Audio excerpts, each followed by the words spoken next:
Following the explosive UFC 319 event, professionals have given their reactions to the fight between DDP versus Khamzat. Some of the most notable reactions are included here.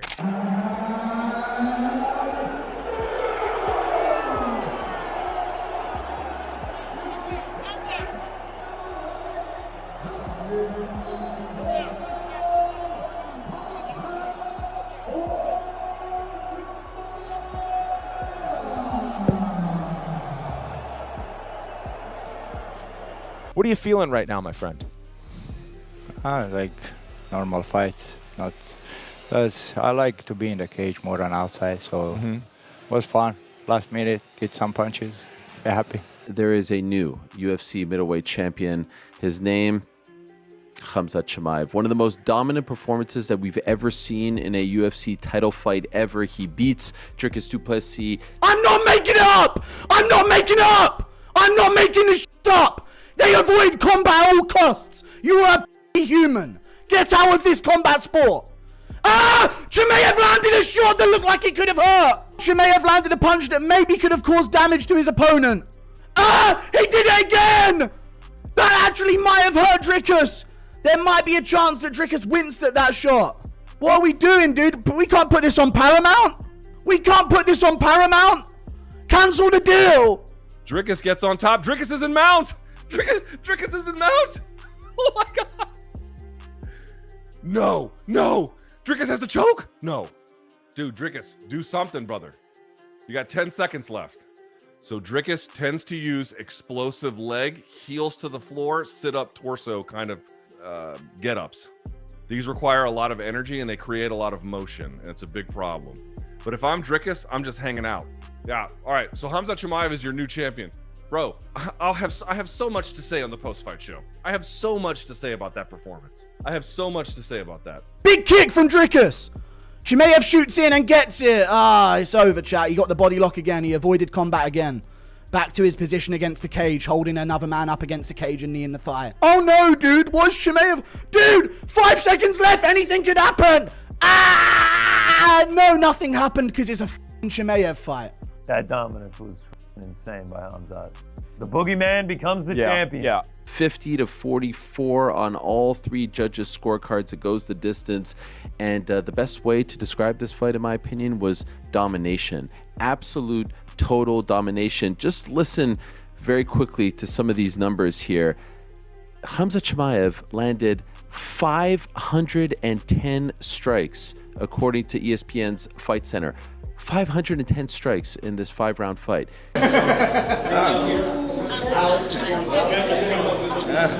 Deze dag gaan we overwaken. Ja, maar ja.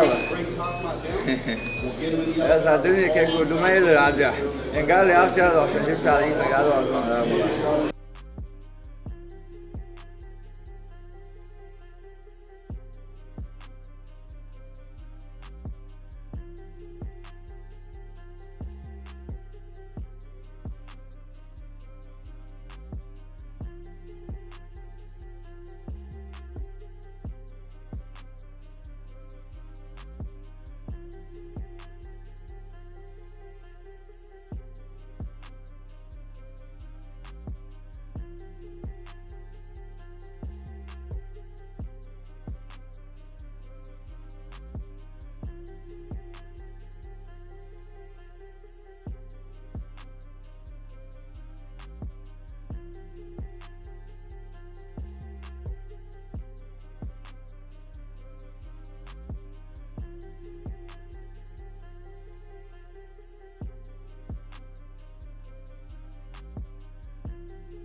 Following the explosive bout between Khamzat Chimaev and Dricus Du Plessis, Tom Aspinall was excited and referred to Dricus Du Plessis as the biggest puzzle in MMA at the time. Even though Du Plessis' unconventional manner appeared wrong, Tom found it to be tremendously successful and thrilling to behold. Aspinall acknowledged that he was curious to see what Du Plessis would do and expected the fight to be extremely engaging due to the clash of styles. This is such an exciting fight. Yeah. Such a clash of styles. Dricus Du Plessis, for me, he's the biggest puzzle in MMA at the moment.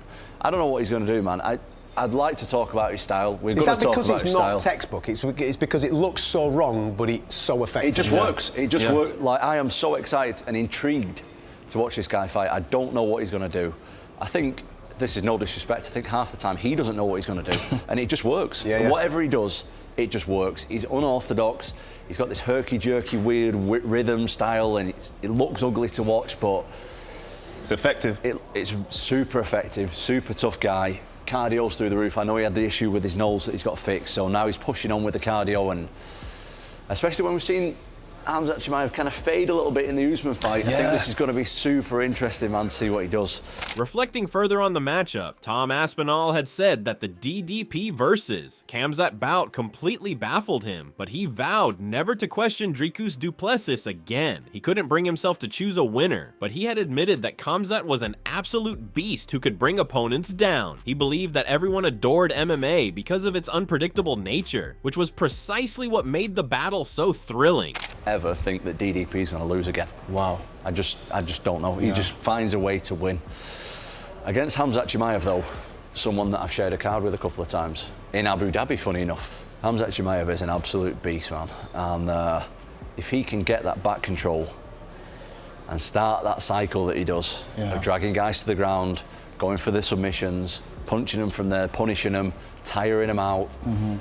So, mate, the answer is, I don't know. That's why we love MMA, though. That's why we love it, because fights like this, they come around every now and again, and you just don't know. Do you think this fight will be determined in like the later rounds? I would like it to go a few. Yeah. I would be very interested to see how both guys look after potentially being in that cycle that Khamzat brings, and DDP defending it, punching him a few times. Mate, I'm so excited for this fight. Buzzing. Echoing that enthusiasm, Tim Welch was fired up, breaking down how he thought Khamzat would take Dricus Du Plessis down. He was convinced Khamzat could get the takedown, but the real question was if he could keep DDP there and handle his wild style. Welch even used a breakdown of Khamzat's fight with Bobby Knuckles to showcase the beast's relentless takedown game and explain why he believed it would work on DDP. I know it was a while ago, Darren Till. I mean, there's been strikers that took down Dricus. He's gonna get taken down. But can he keep him down, and can he defend him? If Khamzat gets his hands locked across below Dricus's nose, he's gonna get his face cranked off. Okay, so let's take a peek back here when Khamzat Chimaev fought Bobby Knuckles. Okay, here we go. We got the freak show. Khamzat Chimaev, beard looking nice and shaved, no mustache. You buzz that mustache if you're over there in Russia, and you keep that. Okay, here we go, long hair. He's coming out, he's ready to rumble. Southpaw right away. Bobby Knuckles comes out kicking his sticks. Low hands by Bobby Knuckles, makes it hard to shoot on a guy like this. Khamzat's springy, 0 to 100 with Khamzat. Let's see if Bobby can shut it down. Shoots from about 3 feet away and shoots low. Look how far he's shooting. This is about 2-3 feet away. This is not a good setup. But when you're relentless and you're strong and you're an explosive athlete like Khamzat Chimaev, he just got to touch you. Shoots low on the ankles. And as soon as he touches the legs, he doesn't hang out in the legs more than not even a whole second.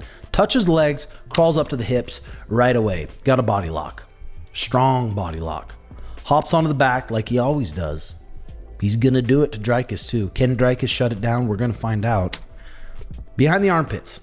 Does a good job. Behind the armpits, going to be hard to flip someone off. Building on that, Tim Welch noted that Khamzat Chimaev had to manage himself in the first round because he appeared to be fatigued. Welch emphasized how Khamzat would be challenged by Du Plessis' erratic and reckless blitzes, particularly if he became fatigued. He added that Khamzat will face difficulties with Du Plessis' style in general. Now Usman faking some level changes here, faking some high crotches. Usman moves southpaw. Khamzat orthodox, which Dricus will be doing a lot. Dricus blitzes from these random stances. He'll blitz forward, just run at you with combos. So he's slowing down a little bit. I mean, that just shows you Khamzat did get tired that first round a bit. Has to pace himself. Couldn't take him out. Knowing that if he takes him down, he's going to be hard to finish. Meanwhile, Michael Venom Page confessed that when looking back at Dricus Du Plessis' previous fights, he was completely baffled and couldn't understand how such an unconventional method led to so much success. Even comparing DDP to a new guy at the gym who throws insane punches, Page had to concede that he just seemed to know how to grind out a victory at the highest level. I think, okay, they're both titans in their own right. I just don't get why Du Plessis has achieved so much, because and again, I say it sounds like, I keep saying it. I keep saying it, and I feel ultra disrespectful, and I don't mean to be. I'm just trying to be honest with how my feelings on when I watch him. He seems like, and I used an example earlier on, which I feel is fitting, and as you as a fighter will understand. Sometimes you can spar some, like new guys in the gym, just like they don't have the experience, but they hit you because they do some crazy stuff. They can wing their hands and just do random stuff, and it lands because it's not a conventional punch or it's not a conventional kick. That's what Du Plessis represents for me, but at the highest level. His fights seem messy. Like there's nothing about him that says if I was to see him on the rise, I would ever pick him to say, okay, that's going to be the guy, the next guy that's going to be a world champion. But one thing he does exceptionally well is he knows how to grind out a win. He just seems to know, seems to find his way to success. And this will, I'm telling everybody, this will be the last time I bet against him. If he beats Khamzat, I'm never betting against him ever again. Like, I'm literally ever again. I don't care if you lot are telling me he's going to be fighting John Jones. I'm going to be like, he's going to win. I don't care. I'm telling everyone this now. I'm edging Khamzat because I've had the privilege of getting to see him as well. But DDP just seems to know how to find his way to victory. So if he wins again, then never again. Never again. In addition, Michael Venom Page claims that Dricus Du Plessis was a strong fighter who struck with force. Page observed a notable divergence from Du Plessis' usual Crash Bandicoot style in the battle preceding the Khamzat fight, and Page noted a whole different level of poise. He thought Du Plessis could be dangerous for all 5 rounds if he battled with the same composure and maturity. In his last fight against Whittaker, although it was short, in the short space of time, I saw a different shift in his energy. He wasn't as, I call him like Crash Bandicoot. He comes out and it's all guns blazing. I'm throwing everything out my toolbox immediately. But that last one, he seemed a lot more composed. He looked like he was taking his time. If he does that, he seems like he's matured. If he does that in this fight, he can do 5 rounds and he'll be dangerous for 5 rounds. But again, yes, his best chances are going to be in the earlier rounds. On the analytical front, Aaron Bronstetter believed Dricus Du Plessis had some serious underrated power that he thought Khamzat Chimaev hadn't felt yet. He admitted this was the first time he had hesitated to pick DDP, even though he had correctly picked him in every other fight. Bronstetter was worried because there were still so many questions about how good Khamzat was, especially his ability to take opponents down, a skill DDP hadn't been tested against yet. Well, I think that Dricus has underrated power, and that Paddy hasn't really felt, or not Paddy, sorry, we're on the next subject now, Aaron. Khamzat hasn't really felt that kind of power yet. Like, he hasn't really felt what I think a big hitter at middleweight will do to him. That being said, like, the takedown defense is going to be so pivotal for Dricus early, because Khamzat, I think, can still go 5 rounds if he is able to dictate the terms of the fight. But, it's always tricky with a guy like Dricus, who himself is tricky. So it's a great fight for that reason. Like, I don't have a great read on this fight. I've been able to pick I've picked every Dricus fight correctly, because I pick Dricus every time. And this is the one fight that I have a little bit of hesitance for Dricus, because I still feel like there are a lot of questions about what Chimaev is. Like, how good is he? And, a lot of people point to the Gilbert Burns fight, and a lot of people will point to, the Usman fight, where he's had to get through the turbulence. But then you look at what he did to Whittaker, and it's like, wow, if he can do that. Like, I picked Whittaker in that last Khamzat fight because I was like, you know what? If Whittaker keeps on the feet, he's going to be able to outpace him.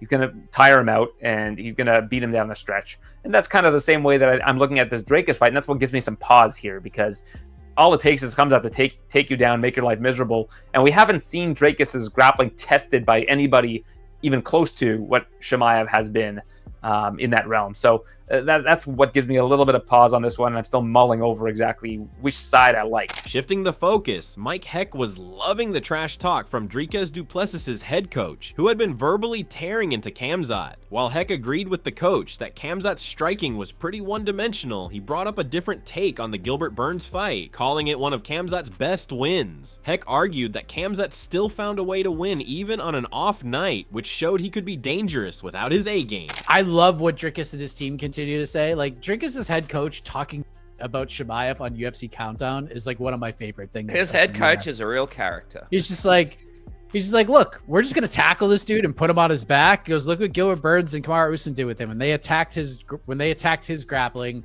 they gave him fits. And then he's just like, have you seen this dude striking? I wouldn't even give him a license to box if he was just a striker. His striking's terrible. He's a one-dimensional guy. Like, DDP's head coach just running Khamzat verbally is one of the funniest things that I've seen. Having said that, they're right. Like, they are right. If DDP just comes like shot out of a cannon and just like takes Khamzat down like a minute into the fight, like that will be one of the coolest things ever. Because then we'll be like, wow, all right, Khamzat has to think about this now. But one of the things that always comes up when people talk shit about Khamzat is like, well, the Gilbert Burns fight and all that stuff. Out of all the wins Khamzat has had, that is one of my favorite Khamzat Chimaev wins right there, because he did not have his fastball that night. Gilbert Burns like probably had the best performance of his career that night, and Khamzat still won.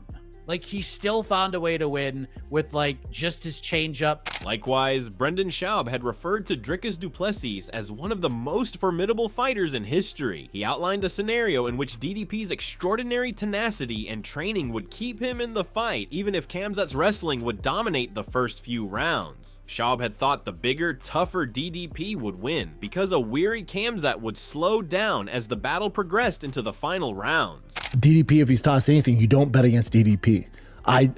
To me, he's top 5 toughest dudes ever to grace that octagon. Another question is, let's say Khamzat comes out like a banshee, which I expect him to. Let's say he comes out with that Chechenian demon in him, and he's shooting and he's doing that and he's having success, and he's even winning the first 2 rounds. But DDP's not going away. I think I could see it the first 2 rounds, Khamzat's dominating. Like, DDP's getting up and he's getting back to his feet, but he's getting taken down. Khamzat's getting his back, but he's not finishing him. And the round's going on, and the round's going on. And Khamzat's having success, and he's even won those first 2. What happened in the 3rd, 4th, and 5th? When Khamzat's getting a little tired. And DDP's still just defend the takedown. And then eventually, Khamzat slows down enough where DDP starts to land. He's a big dude. And Khamzat hasn't been in those deep, deep waters. Then what? If I had to bet on it, I'd probably bet it goes like that. Or am I completely off? And Khamzat is a once-in-generational talent, and he annihilates him in the first round. And DDP can't handle that onslaught, that Chechenian demon, and he just makes a mistake, and Khamzat gets his neck. Taking a more philosophical angle, Chael Sonnen had described Khamzat Chimaev as a fighter who adheres to moral standards and refrains from using belittling words in his analysis of the conflict between Chimaev and Dricus Du Plessis. He continued, though, by explaining that Du Plessis is limitless and appears to take pleasure in making fun of his opponent. Sonnen wanted to see how a Dricus-style wildcard would affect a decent man like Chimaev. Chimaev will not come at you personally. He won't be nice. He will let you know and let everybody know, I'm going to smash this guy. This guy has 0 chance. I'm going to take his goals, his money, his reputation, in this case, his belt. And I'm going to do it one-sidedly. He will let you know. He will come up and he will speak up for himself. He won't speak down about the opponent. Dricus has no known boundaries. Okay? I don't know what that means with Chimaev. Like, I can't even really guess. Chimaev comes off as a very right? A very principled man. And whether you agree with the guy's principles or not, when he is principled, when he has a code and he himself honors that code, whether it's your code or not, when he honors his code, there's a respect to that. And that's how Chimaev comes off. Now, I know a few things about Chimaev. I have a few stories about Chimaev. There is things that you can do with what you've seen with Chimaev, but what's Dricus gonna do? That's the question. What is Dricus going to do? What is the guy with no boundaries who seems to enjoy those moments? Not to mention, he's the champion of the world. From Du Plessis' perspective, he had projected confidence, believing the title was up for grabs the moment he and his opponent stepped into the octagon. He saw every new challenger as simply the next step on his journey to becoming the greatest, promising a fight that would be exactly what people expected. I visualized this fight with me winning the belt back. You know, when we walk out there, the belt is given. There's not a champion. When we walk in there, both of us are fighting for that title. And I know I'm going home with that belt. You know, as far as he goes, I mean, I don't care what the fans see. Every time I defend that title, there's going to be a next best guy. And that's how I see him. He's the next step. He's the next guy on my way to becoming the greatest. And that's all he is. So I know it's going to be an electrifying fight. Whether it goes 5 rounds or the first round, it will be what people expect.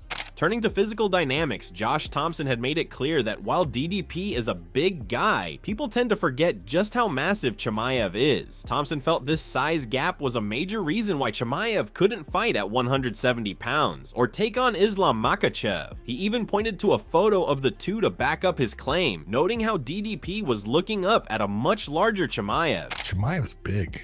That's why I said that whole 170 pound thing. Him going down to fight Islam, they ain't happening, dude. Take a look at that, John. He's too big. Look at that. Look at that. Good God. Well, some of it is angle too. You gotta go with angle. It is. He's looking up, dude. He's looking up. Yeah. He's looking at him going, "You're bigger than I thought." Chimaev's looking down. DDP is looking up. Holy yeah. Finally, Nick Barnhill highlighted that while Chimaev had fought top contenders before, Du Plessis' unconventional style made him impossible to prepare for. Barnhill agreed with the common prediction that Chimaev's only chance was to secure a first-round finish before his gas tank ran out and Du Plessis could take over. But one thing about Dricus Du Plessis is he is for sure the most unorthodox fighter that Khamzat Chimaev has ever faced. Sure, we've seen Khamzat in there with really great fighters. Robert Whittaker was a world champion. If you beat him, you become world champion. We understand that Khamzat Chimaev has fought former world champions, great fighters, basically staples in the contenders, you name middleweight top contenders for years and years. But one of the things that they don't have that Dricus has is his unconventional style, the fact that he's so unorthodox and truly probably the most difficult guy to recreate in the gym when you're leading up to a fight with him. Now, when you talk about how this fight can go, of course, when you put on any sort of YouTube video or anybody that's talking about this in the MMA space, everybody has the exact same thought as to how this fight can go. Round 1, watch out for the submission from Khamzat. If Dricus doesn't pay attention and he's not on his P's and Q's, he's going to get his back taken and get choked out in the first round. But if that doesn't happen, Khamzat has no gas tank, and of course he's going to fade by the time round 2 starts, and then by the time 3, 4, and 5 come around, Dricus is going to be in full form, ready to just take over the fight. I'm not going to disagree with that, because everybody knows history shows exactly what the present will give us. And Khamzat Chimaev has come across the cage in every single fight, expressed his dominance, and then either gone to knock somebody out with a single shot or shot a takedown on him and ended up controlling the fight. So I really think that Dricus Du Plessis has to combat that first round. And I don't know if he's going to do it with the way Merab fought Sugar Sean in the first fight, by staying away as far as he can. I don't think so. It's amazing how one bout can drastically alter public perceptions of both Du Plessis and Chimaev. Many mysteries remain, but that's precisely what makes this sport so captivating. Anything may happen. One thing is for sure though, spectators will be closely watching each fighter's next move.